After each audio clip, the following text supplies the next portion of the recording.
எல்லோருக்கும் வணக்கம். Welcome back to my channel. Summer vacation எல்லாருக்கும் எப்படி போச்சு? எங்களுக்கு சம்மர் வெக்கேஷன் வாஸ் குட், நல்லா தான் போச்சு. பட் ட்ரிப்பு வந்து பார்த்திங்கன்னா நல்லாவே சொதப்பிச்சு. அதுக்கு இவங்க தான் காரணம். மினிக்கு கொஞ்சம் உடம்பு சரியில்லாததால் நாங்கள் ட்ரிப் போயிட்டு திருப்பி வந்து கேன்சல் பண்ணிவிட்டு இவ்வளோ ஹாஸ்பிட்டல் கூப்பிட்டு போயிட்டு திருப்பி போயிட்டு வந்து ஸோ நல்லாவே அலைச்சலாச்சு. இன்னும் திங்ஸ்லாம் எடுத்து வைக்கல. பசங்க ஸ்நாக்ஸ் எடுத்துகிட்டு கபோர்ட் க்ளோஸ் பண்ணாமல் இருக்காங்க. ஸோ வீடெல்லாம் இறக்கட்டும். இன்றைக்கி வந்து பார்த்திங்கன்னா மார்னிங் பிரேக்ஃபாஸ்ட்டுக்கே வந்து பாவ் பஜ்ஜி பண்ணுறதா தான் பிளானு. ஸோ தட் அந்த பாஜி நமக்கு லெஃப்ட் ஓவர் இருந்தால் கூட நைட்டு டின்னருக்கு சப்பாத்தி பரோட்டா அந்த மாதிரி எதாவது பண்ணி சாப்பிட்டுக்கலாம் அப்படிங்கிறதுக்காக. ஸோ டின்னருக்கும் சேர்த்த மாதிரி ரெடி ஆகிடும்ன்ட்டு நான் மார்னிங் பிரேக்ஃபாஸ்ட்டுக்கு பாவ் பஜ்ஜி தான் ரெடி பண்ணிகிட்ருக்கேன். பாஜி பண்ணுறது வந்து பார்த்திங்கன்னா ரொம்ப சிம்பிள் தான்.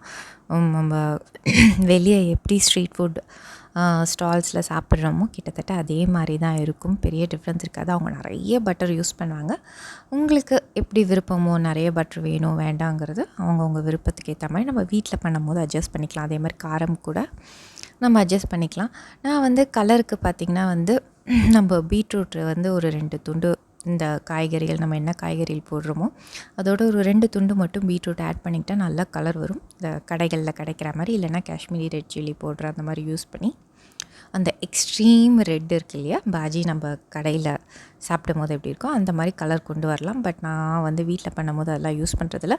அஃப்கோர்ஸ் பீட்ரூட் இருந்திருந்தால் நான் போட்டிருப்பேன். என்கிட்ட பீட்ரூட் இல்லாததால் நீங்கள் நிறைய பீட்ரூட் போட்டிங்கனாலும் அது கலர் ரொம்ப வேறு மாதிரி மாறிடும்.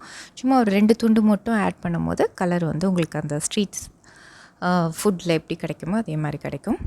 இன்றைக்கி நான் எடுத்துருக்க காயெலாம் பார்த்திங்கன்னா உருளைக்கிழங்கு, கேரட், பீன்ஸ், அதுக்கப்புறம் வந்து பட்டாணி, கேப்சிகம், குடமிளகாய், இது மட்டும்தான்.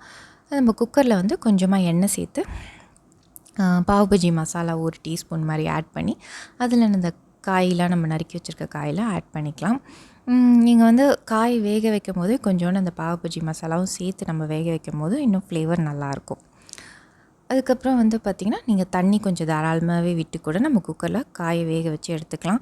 ஏன்னா நம்ம இதெல்லாம் தண்ணி இருந்தால் கூட நம்ம மேஷ் பண்ணிவிட்டு கடைசியாக சப்ஜி பண்ணும்போது பார்த்திங்கன்னா வந்து சீக்கிரமாக ரொம்ப கெட்டியாக ஆரம்பிச்சிடும். ஸோ தண்ணி இருக்கிறது, காயில் கொஞ்சம் தண்ணி இருக்கிறது பெட்டராக இருக்கும்.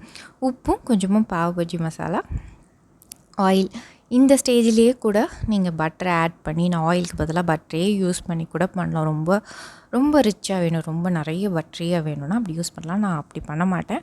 நான் எக்ஸ்ட்ராவாக பட்டர் நம்ம சாப்பிட்ற டைமுக்கு ஆட் பண்ணிப்பேன். அதுவே போதும் அப்படிங்கிறதால. உங்களுக்கு அப்படி விருப்பம் நிறைய பட்டர் வேணும் அப்படின்னு யூஸ் பண்ணிங்கன்னா இந்த காய் வேகிற சமயத்தில், தாளிக்கிற சமயத்தில், எல்லா சமயத்துலேயும் நீங்கள் பட்டரே யூஸ் பண்ணலாம். ஆயில் இல்லைனா பட்டர், இல்லை 2ம் கலந்த மாதிரி கூட யூஸ் பண்ணிக்கலாம். நான் இப்போ இந்த கடாயில் பார்த்திங்கன்னா வந்து கொஞ்சமாக ஆயில் தான் எடுத்துருக்கேன். நான் ஃபஸ்ட்டு தாளிக்கிறதுக்கு இதுக்கு எல்லாமே ஆயில் தான் யூஸ் பண்ணுவேன். கடைசியாக ஃப்ளேவருக்கு ஆட் பண்ணும்போது தான் பட்டர் யூஸ் பண்ணுவேன். அதே மாதிரி ஒரு 2 மீடியம் சைஸ் வெங்காயம் நல்லா பொடியாக நறுக்குனது, அதை வந்து நல்லா ஃப்ரை பண்ணிக்கோங்க. அது கூடவே வந்து ஒரு 2 டீஸ்பூன் அளவுக்கு இருக்கும் ஜிஞ்சர் கார்லிக் பேஸ்ட். நான் தட்டி தான் போட்டிருக்கேன். நார்மல் ஜிஞ்சர் கார்லிக் பேஸ்ட் இருந்தால் நீங்கள் அது கூட யூஸ் பண்ணிக்கலாம். அதுவே யூஸ் பண்ணி நல்லா ஃப்ரை பண்ணிவிடுங்க. நல்லா வதங்கட்டும். வதங்கினதுக்கப்புறமா கேப்சிகம் பார்த்திங்கன்னா ஒரு கேப்சிகம் எடுத்திருந்தேன். அதில் வந்து நான் கொஞ்சோண்டு எடுத்து வச்சுருந்தேன்.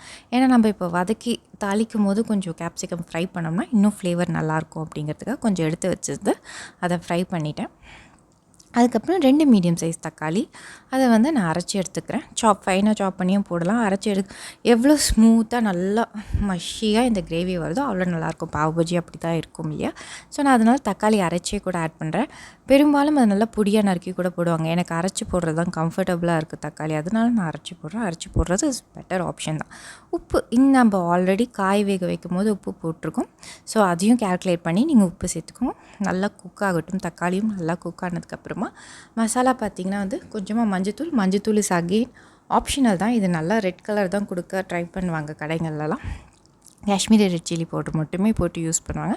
நான் கொஞ்சமாக மஞ்சத்தூள், அதுக்கப்புறம் நார்மல் சில்லி பவுடர் போட்டிருக்கேன். 1 டேபிள் ஸ்பூன் அளவுக்கு சில்லி பவுடர், அதுக்கப்புறம் ஒரு 2 டேபிள் ஸ்பூன் பாவ் பஜ்ஜி மசாலா. பாவ் பஜ்ஜி மசாலா உங்களுக்கு நிறைய வேணும்னா உங்களோட அந்த டேஸ்ட் அண்ட் ஃப்ளேவர்ஸ்க்கு ஏற்ற மாதிரி பார்த்து போட்டுக்கோங்க. அது நான் 2 table spoon 3 table spoon minimum நான் சொல்கிற இந்த குவான்டிட்டிக்கு பார்த்தீங்கன்னா கரெக்டாக இருக்கும் பாவ்பஜி மசாலா. அது மட்டும் தானே ஃப்ளேவர். நம்ம எக்ஸ்ட்ராவாக வேறு எதுவுமே தாளிப்புக்கு கூட எதுவும் கொடுக்க தேவையில்ல. பாவ்பஜி மசாலா தான் மெயின் ஃப்ளேவர் இதுக்கு. ஸோ அது ஒரு 2 டேபிள் ஸ்பூன் போட்டு நல்லா எண்ணெய் பிரிஞ்சு வர அளவுக்கு முதல்ல அந்த மசாலா குக் ஆகட்டும். அது சைடில் வச்சுட்டு நீங்கள் அதுங்காட்டியும் குக்கரில் காயெல்லாம் ஒரு 3 விசில் விட்டு எடுத்திங்கன்னா எல்லாமே நல்லா மசிய வெந்துடும். அதுக்கப்புறம் இந்த மாதிரி மசிச்சு விட்டுக்கோங்க. நான் பருப்பு கடையிற மற்ற வச்சு தான் மசிச்சுக்கிறேன். பொட்டேட்டோ மேஷர் இருந்தால் நீங்கள் அதையும் யூஸ் பண்ணி பண்ணலாம். அதை தான் யூஸ் பண்ணி பண்ணணும். நான் பருப்பு மத்திலேயே வேலையாகும்போது எதுக்கு அது வேறு இன்னொன்று வாங்கணுங்கிறதுக்காக நான் இது வரைக்கும் அது வாங்கினதே இல்லை. பருப்பாக இருந்தாலும் சரி, இந்த மாதிரி காய்கறி மசிக்கிறதா இருந்தாலும் சரி, நான் இந்த மத்தே யூஸ் பண்ணி மசிச்சுக்கிறது. ஸோ நல்லா மசிச்சுட்டு ஈஸியாக மசிஞ்சிடும். பெரும்பாலும் நம்ம வீட்டுங்களில் பருப்பு கடையிற மத்து இருக்கும். ஸோ இதுக்காக போய் பொட்டேட்டோ மேஷர் வாங்கி தான் மேஷ் பண்ணோன்ட்டுலாம் கிடையாது. மத்துலேயே நல்லா மசியும். அது நல்லா மசிஞ்சோன்னா கொஞ்சம் தண்ணியாக தான் இருந்தது பாருங்கள். ஸோ அந்த தண்ணி பற்றாமல் நான் இன்னும் கொஞ்சமும் தண்ணி விடுவேன். ஏன்னா இப்போ நம்ம காய் சேர்த்ததுக்கு அப்புறமும் இந்த மசாலா ஒரு 5 நிமிஷமாவது சிம்லேயே நல்லா கொதிக்கணும். கொதித்து திருப்பி எண்ணெய் பிரிஞ்சு வந்தால் தான் உங்களுக்கு நல்லா அந்த டேஸ்ட்டு கொடுக்கும். இது குக் ஆகிட்டே இருக்கும். நம்ம இப்போ கடையில் போய் சாப்பிடும்போது பார்த்திங்கன்னா அது ஒரு பக்கம் குக் ஆகிட்டே தான் இருக்கும். அப்போ தான் அது நல்லா டேஸ்ட் கொடுக்கும். ஸோ இதுக்கு நல்லா குக்கிங் டைம் மட்டும் கொடுங்க. சீக்கிரமாக ரெடி ஆகிடும். ஸோ இது ரெடி ஆனதுக்கப்புறம் நீங்கள் சிம்லேயே வச்சு கொஞ்சம் நேரம் குக் பண்ணி அது நல்லா திக்காக வரட்டும். அதுக்கப்புறம் ஆஃப் பண்ணுங்கள். ஏன்னா நம்ம இந்த மசிச்ச காயை சேர்த்த உடனே அது டக்குன்னு திக்காக ஆரம்பிச்சிடும். ஸோ அது கொஞ்சம் தண்ணியாகவே இருந்தால் தான் அது நீங்கள் குக்கிங் டைம் கொடுக்கும் போது கரெக்டான கன்சிஸ்டன்சிக்கு வரும். ஸோ தண்ணி ஆட் பண்ணி அது ஒரு 5-10 நிமிஷம் லோ ஃப்ளேம் டு மீடியம் ஃப்ளேம்லேயே வச்சு நீங்கள் குக் பண்ணி இந்த மாதிரி எண்ணெய் பிரிஞ்சு வர அளவுக்கு ரெடி ஆனதுக்கப்புறம் எடுத்து வச்சுக்கலாம். ஸோ இந்த பாஜின்னு எப்போது பண்ணாலும் எனக்கு குவான்டிட்டி பார்த்திங்கன்னா எப்போவுமே அதிகமாகிடும். ஸோ நான் டின்னருக்கு தான் மேக்ஸிமம் பண்ணுவேன். டின்னருக்கு பண்ணால் பாஜி மீந்து போச்சுன்னா காலையில் நான் அதை சாண்ட்விச்சாக பண்ணிவிடுவேன் பசங்களுக்கு. ஸோ இப்போ மார்னிங் பிரேக்ஃபாஸ்ட் அப்படின்னா நைட்டு நம்ம வெறும் சப்பாத்தி மட்டும் பண்ணாலே போதும். சப்பாத்தி பரோட்டா அந்த மாதிரி எதாவது பண்ணாலே போதும். இதே பாஜி வச்சு சாப்பிட்டாலும் ரொம்ப நல்லாயிருக்கும். ஸோ நான் இப்போ ஃபினிஷிங் ஸ்டேஜ் இந்தளவுக்கு எண்ணெய்லாம் பிரிஞ்சு வந்துருச்சு பார்த்திங்களா. எண்ணெய்லாம் பிரிஞ்சு இந்த மாதிரி கெட்டியாக இருந்தோம். சூடு ஆறினதுக்கப்புறம் இன்னும் கொஞ்சம் கெட்டியாகும். ஸோ இந்த மாதிரி ஸ்டேஜில் ஆஃப் பண்ணிட்டிங்கன்னா கரெக்டாக இருக்கும். அது மேலே நான் பட்டர் அப்புறம் கொத்தமல்லி இது போட்டு ஃபினிஷ் பண்ணிட்டேன். அவ்வளோதான். இப்போ நம்ம பாவு இருக்கு இல்லையா, பன் நல்லா டோஸ்ட் பண்ணிக்கலாம். 2 மெத்தடில் டோஸ்ட் பண்ணலாம். பட்டரில் நான் கொஞ்சமாக பாவ் பஜ்ஜி மசாலா, கொத்தமல்லி இதை போட்டு தவாவில் அப்படியே டோஸ்ட் பண்ணி பட்டர் போட்டு டோஸ்ட் பண்ணி எடுத்துக்கலாம். இன்னொன்று கொஞ்சம் பட்டர், அதுக்கப்புறம் நம்ம பண்ணி வச்சுருக்க அந்த பாவ் பஜ்ஜி கிரேவி இருக்கு இல்லையா, அந்த கிரேவியை அது மேலே ஊற்றி கொத்தமல்லி வேணும்னா கொத்தமல்லியும் போட்டு அதையும் சேர்த்து நீங்கள் டோஸ்ட் பண்ணி வச்சுக்கலாம். ஸோ 2 விதமாகவும் டோஸ்ட் பண்ணலாம். கடைகளில் நம்ம எப்படி கேட்குறோமோ அப்படி பண்ணி தருவாங்க. நாங்கள் இங்கே சாப்பிட்ற ஸ்டாலில் எங்கள் பசங்க இந்த பாஜியோட கிரேவி போட்டு பட்டர் போட்டு தான் கேட்பாங்க. அப்படி டோஸ்ட் பண்ணி சாப்பிட்டாலும் ரொம்ப டேஸ்டியாக இருக்கும். ஸோ 2 மெத்தட்லேயுமே நீங்கள் இதை டோஸ்ட் பண்ணலாம். ஸோ மார்னிங் பிரேக்ஃபாஸ்ட் இது பார்த்திங்கன்னா ரொம்ப ஈஸி. பன்னு இருந்தால் போதும். இந்த கிரேவி பண்ணிட்டிங்கன்னா உங்களுக்கு 2 டைம்ஸ்க்கு யூஸ் ஆகிற மாதிரி தான் வரும். ஏன்னா இதுக்கு இவ்வளோ கொஞ்சம் பண்ணணும் நம்ம நினச்சாலும் அதிகமாக ஆகிடும். ஆனால் வீட்டில் ஏதாவது கிட்ஸ் நீங்கள் கூப்பிட்டு குழந்தைங்க வராங்க, அவங்களுக்கு டின்னர் பண்ணணும், அந்த மாதிரி ஏதாவது பிளான் இருந்துச்சுன்னா இது ரொம்ப பெஸ்ட் ஆப்ஷன். பாஜி மட்டும் பண்ணிவிட்டு நீங்கள் பன்ஸ் வாங்கி வச்சுட்டா அவங்களுக்கு எனிவே சாட் அப்படின்னாலே எல்லா குழந்தைங்களுக்கும் பிடிக்கும். இது பெஸ்ட் ஆப்ஷன் பாவ் பஜ்ஜி வீட்டில் பண்ணுறது. கண்டிப்பாக ட்ரை பண்ணி பாருங்கள். குழந்தைங்களுக்கு வெக்கேஷன். என் பசங்க இந்த மாதிரி ஒன்று மாற்றி ஒன்று அவங்க ஆர்டர் கொடுத்துட்டு தான் இருக்காங்க, பண்ணிட்டு தான் இருக்கோம். என்னால் நிறைய ரெசிபி ஷேர் பண்ண முடியல. லீவில் அவங்க கூட இருக்க தான் எனக்கு டைம் சரியாக இருக்குது. ப்ளஸ் வெயில், எனக்கு உடம்பு சரியில்லை, மினிக்கு உடம்பு சரியில்லை, இப்படி மாற்றி போயிட்டுருக்கு. ஸோ இன்றைக்கி பாவ் பஜ்ஜி பண்ணும்போது ஃபைனலி ஐ தாட் கண்டிப்பாக ஷேர் பண்ணிடலாம் இந்த வாட்டி அப்படிங்கிறத. பாவ் பஜ்ஜி ரெடி. சர்வ் பண்ணும்போது நீங்கள் நிறைய பாஜி கொடுங்க. பசங்க ஸ்பூனில் கூட சாப்பிடுவாங்க என் பசங்க. அது கூட கட் பண்ண லெமன், அப்புறம் ஃபைன்லி சாப் பண்ண ஆனியன் இதெல்லாம் சேர்த்து நீங்கள் சர்வ் பண்ணுங்கள். ரொம்ப நல்லாயிருக்கும். ரொம்ப ஸ்ட்ரீட் ஃபுட்டு வெளியே ஸ்டால்ஸில் சாப்பிட்ற மாதிரியே கூட இருக்கும். வீட்லேயே பசங்க என்ஜாய் பண்ணுவாங்க. அண்ட் வெளியே சாப்பிட்றத விட கண்டிப்பாக வீட்டில் சாப்பிடும் போது ஹெல்த்தியாக இருக்கும். நான் இப்போ நம்ம சர்வ் பண்ணும் போது தான் நான் அது மேலே எக்ஸ்ட்ரா பட்டர்லாம் போட்டு பசங்களுக்கு கொடுப்பேன்.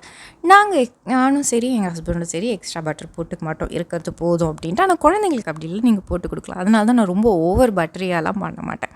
பசங்களுக்கு மட்டும் தேவைன்னா எக்ஸ்ட்ரா பட்டர்லாம் போட்டு இந்த மாதிரி கொடுப்பேன். அவங்களுக்கு பிடிக்கும், ஒத்துக்கும் குழந்தைங்களுக்கு கூட. ஸோ அந்த மாதிரி சர்வ் பண்ணுங்கள். And ready pav bhaji street food try பண்ணி பாருங்கள். தேங்க்யூ.